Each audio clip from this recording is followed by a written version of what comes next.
या सविस्तर माहितीसाठी दरम्यान महाराष्ट्रामध्ये गुन्हेगारीचं प्रमाण वाढतंय असं जयंत पाटील यांनी म्हटलेलं आहे। ज्यांनी गोळीबार केला ते मोठ्या पक्षाचे आमदार आहेत, ते कोणाच्या जवळचे हे सर्वांनाच माहिती आहे। असा प्रकार महाराष्ट्रामध्ये पहिल्यांदाच झालाय। आता गुन्हेगारी कमी करणं ही सरकारची खरी परीक्षा असल्याचं देखील जयंत पाटील यांनी म्हटलंय। ही महाराष्ट्रातल्या सरकार कसं चाललेलं आहे हे दाखवणारी घटना आहे आणि ही अत्यंत गंभीर घटना आहे।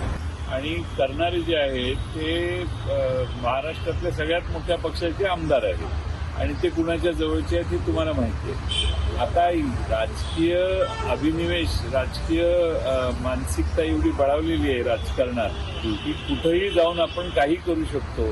आमदार असलं तरी एखाद्या पोलीस स्टेशनमध्ये जाऊन आपण 5 राऊंड रिव्हॉल्व्हरमधून फायर करेपर्यंत काही त्याला होत नाही।